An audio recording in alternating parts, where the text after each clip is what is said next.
بسم اللہ الرحمن الرحیم۔ السلام علیکم۔ آپ دیکھ رہے ہیں ڈی ڈی پی انالیٹیکا۔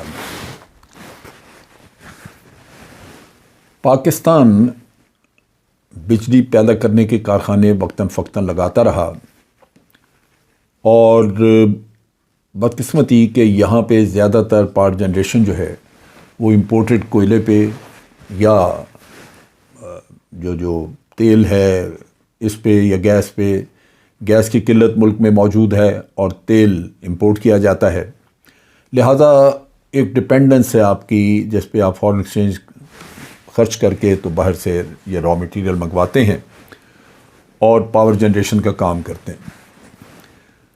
ماحولیات کے نقطہ نگاہ سے بھی یہ پاور جنریشن جو ہے وہ کوئی بہت اپریشیبل نہیں ہے، اس سے ماحول خراب ہوتا ہے۔ سائیوال جیسا علاقہ جہاں پہ بہت زیادہ فصلیں اور ایگریکلچر کا بہت کام ہے، وہاں پہ لوگوں کا روزگار یہی ہے، اور یا کیٹل فارمنگ ہے وہاں پہ ایک بہت بڑا کارخانہ اسی بجلی پیدا کرنے کا کوئلہ کے لیے لگا ہے، غالباً 1000 میگا واٹ کا کول بیسڈ پاور پلانٹ۔ لازماً وہاں پہ فصلوں پہ بھی برا اثر پڑے گا، ماحولیات کا بھی۔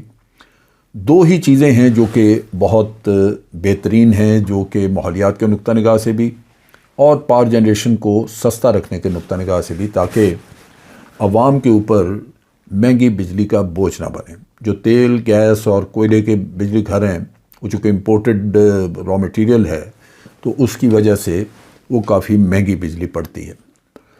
اس میں ایک تو یہ قدم موجودہ حکومت نے اٹھایا ہے کہ یہ انہوں نے ڈیمز بنانے شروع کیے ہیں، اور کافی پروگرس اس میں ہے۔ کہا جاتا ہے کہ 10 ڈیم بن رہے ہیں، ان کے بارے میں کافی مختلف وقتوں پہ رپورٹس بھی آتی رہتی ہیں۔ ایک تو یہ کلین انرجی ہے، اس سے ماحولیات پہ کوئی برا اثر نہیں پڑے گا اور بجلی بھی بڑی سستی ملتی ہے آپ کو۔ لیکن ڈیم بنانے میں بڑا وقت لگ جاتا ہے، ایک ڈیم بنتی ہے اس کا کافی، لیکن فائدہ بہت ہے کیونکہ اس میں پانی سٹوریج اگر ہے، جو کہ ہوتی ہے عموماً، لیک بن جاتی ہے پیچھے، تو وہ پانی آپ کو فصلوں کے وقت پہ کام آتا ہے اور آپ کی ایگریکلچر بھی ترقی کرتی ہے اور بجلی بھی آپ کو مل رہی ہے۔ یہ کلین انرجی آپ کے لیے ضروری تھی۔ پھر یہ سولر انرجی وغیرہ کا ہے کہ وہ کریں، وہ اس میں سولر پینلز ہیں، ان کی لائف ہے، یا آپ کہہ لیجئے کہ سٹوریج وغیرہ کا انتظام جو ہے یہ بہت زیادہ یہاں پہ ہم نے نہیں کیا، ونڈ انرجی وغیرہ کا کیا۔ لیکن دنیا نے بہت کچھ کیا اس میں، وہ ہے نیوکلیر پاور پلانٹس، جس میں آپ نیوکلیر مٹیریل سے بجلی پیدا کرتے ہیں۔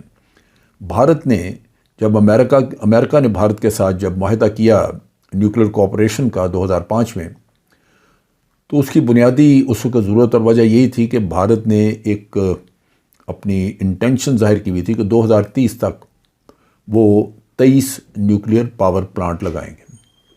ان 23 نیوکلیر پاور پلانٹ کے انہوں نے جو سودے کیے وہ امریکہ کو تو نہیں دیے، لیکن بصورت انہوں نے یہ پاور پلانٹ جو ہیں وہ کچھ رشیا سے اور کچھ فرانس سے خریدے، باقی آگے وہ میرا خیال ہے کچھ اور لیں گے بعد میں۔ پاکستان کا جو سورس تھا وہ چائنا رہا۔ ہم نے چشمہ کے مقام پہ ایک پاور پلانٹ 325 میگا واٹ کا چائنا کی مدد سے لگایا پہلے، اور یہ 80 کی دہائی میں یہ پاور پلانٹ کا ان سے ڈیل ہوا، اور جب یہ سکسیسفلی چل گیا تو پھر اس کے بعد ہم نے 2 اور پلانٹ وہاں پہ اس کے لگائے، 3 پلانٹ اور اسی سائٹ پہ چشمہ پہ، یہ اسی تھوڑی کیپیسٹی کے ہیں، لہٰذا یہ وہاں پہ لگ گئے 3 پلانٹ اس کے نیوکلیر انرجی کے۔ لیکن جو میجر بریک تھرو ہوا وہ ہم نے جب 2013 میں چائنا کے ساتھ ایک ایگریمنٹ کیا، اور وہ تھا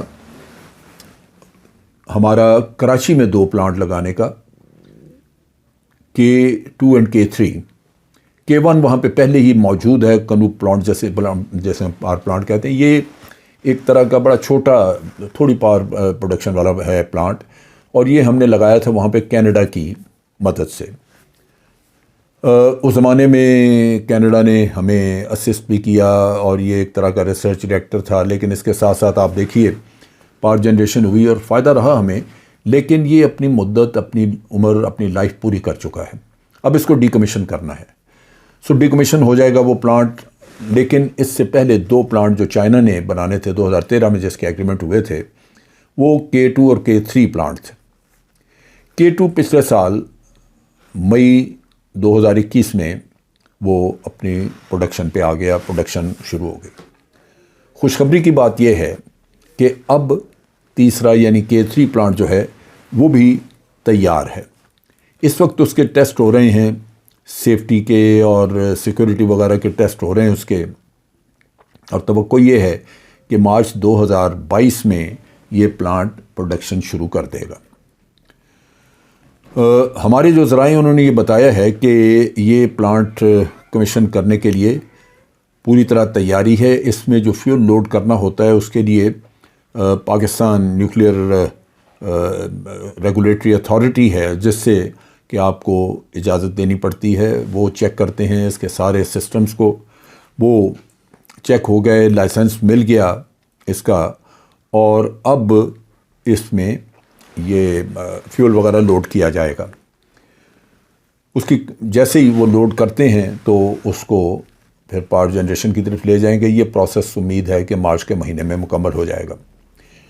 آج پاکستان میں جو نیوکلیر پاور پلانٹس ہیں، یہ ان سے جو ہمیں بجلی حاصل ہوتی ہے اس کی مقدار ہے 3620 میگا واٹ، جبکہ K2 اور K3 یہ دونوں پلانٹ 1100 میگا واٹ بجلی پیدا کرتے ہیں. اس کا مطلب یہ ہے کہ 2200 تو ہم صرف ان 2 پلانٹ سے لے رہے ہیں. اگر ہم اس کو دیکھیں 3620 میگا واٹ کو ہم دیکھیں کہ یہ جو انرجی ہمیں مل رہی ہے یہ ہماری ٹوٹل ضرورت کیسے پوری کرتی ہے، تو آپ حیران ہوں گے سن کے کہ یہ ہماری کل ضرورت کا صرف 10% پورا کرتی ہے. کیا ایک ترقی یافتہ ملک، ترقی پذیر ملک جس میں کہ بجلی کی ضرورت بھی بڑھتی جا رہی ہے وقت کے ساتھ ساتھ، جہاں آپ کے اوپر ماحولیات کے ایفیکٹس بھی بہت ہیں، جہاں آپ کو کلین انرجی چاہیے، جہاں آپ کے عوام کی آمدن کم ہے اور آپ کو سستی بجلی چاہیے، کیا وہاں پہ صرف 10% آپ پیدا کریں گے نیوکلیئر انرجی؟ یہ وہ ہے آپ کہہ لیجئے کہ غلطی پلاننگ کی، اور پلاننگ میں یہ ہمارے فالٹس ہیں جس کی وجہ سے ہم اس فیلڈ میں پیچھے رہ گئے ہیں، کافی پیچھے ہیں. لہٰذا ضرورت اس بات کی ہے کہ پاکستان مزید نیوکلیئر پاور پلانٹ لگائے، کیونکہ چائنا نے یہ جو پاور پلانٹ لگائے دونوں، یہ اس سائز کے غالباً وہ پہلی دفعہ بنا رہے تھے. تو ہو سکتا ہے کہ اس وقت گورنمنٹ نے سوچا ہو کہ پہلے یہ کمیشن ہو جائیں تو ایک دفعہ ایک کانفیڈنس ہو جائے گا کہ یہ ٹیکنالوجی ٹھیک ہے تو پھر آگے بڑھا جا سکتا ہے.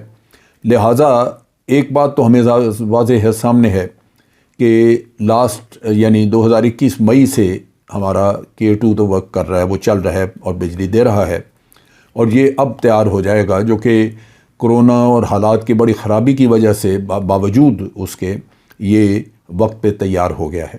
تو اس طرح توقع یہ ہے کہ اب رستہ کھل جائے گا، اور چائنا کے ساتھ جو ہماری 1986 سے ہمارا ایگریمنٹ ہوئے اور اس سے جو ہماری کوآپریشن چل رہی تھی وہ آگے بڑھے گی اور مزید پلانٹس لگیں گے. اس میں ہو سکتا ہے کہ پاکستان رشیا وغیرہ سے بھی مدد لے، ان کی ٹیکنالوجی بھی یوز کرنا چاہے. لیکن فی الحال جو حالات ہیں وہ یہ ہے کہ مغربی دنیا اس وقت رشیا سے کنفرنٹیشن کر کے بیٹھی ہوئی ہے، اور لگتا یہ ہے کہ یہ شاید کنفرنٹیشن آگے کافی عرصے تک چلے اور پاکستان رشیا سے کوئی بہت فائدہ نہ اٹھا سکے. لیکن اگر آپ کے تعلقات امپروو کرتے رہیں، بڑھتے رہیں اور مضبوط ہوتے رہیں تو کسی نہ کسی سٹیج پہ ہم یہ رشیا سے بھی مدد لے سکیں گے. آج ہمارا یہ نیوکلیئر انرجی کا یہ جو سفر چائنا کے ساتھ ہم نے مل کے کیا، یہ اس کو 30 سال ہو گئے. کینیڈا کا بہت پرانا ہے، اور کینیڈا سے اب مزید نہ اس کی ریپیئر نہ اس کے لیے کوئی مدد حاصل نہیں ہوتی تھی. کینیڈا موسٹلی امریکن پالیسیز کے مطابق چلتا ہے، اور ان حالات میں آگے توقع بھی نہیں تھی کہ اس پلانٹ کے لیے کچھ اور کنوب 1 جو ہے K1 اس پہ ہمیں کوئی مدد مل سکے. اور جیسے ہی وہ اپنی لائف پوری کر گیا تو اس کے لیے ضروری یہی تھا کہ اس کو ڈیکمیشن کر دیا جائے. چنانچہ جیسے ہی یہ K3 پلانٹ پروڈکشن شروع کرے گا تو اس کو ڈیکمیشن کرنے کا کام شروع ہو جائے گا. میں اس ٹاپک پہ اس لیے بات کرنا چاہ رہا تھا کہ ایک طرف تو اس نیوکلیر انرجی کی جو ضرورت ہے ملک کے لیے اس کو اجاگر کرنا چاہ رہا تھا تاکہ ہمارے عوام کو اندازہ ہو کہ بجلی کی ریکوائرمنٹ پورے کرنے کے اچھے طریقے، مفید طریقے کون سے ہیں اور کلین انرجی لینے کے طریقے کون سے ہیں۔ اس کے ساتھ ساتھ یہ ایک خوشی کی خبر تھی جہاں پاکستان نیوکلیر انرجی کی فیلڈ میں ایک نمایاں حیثیت سے سامنے آ رہا ہے۔ آج کے لیے اتنا ہی۔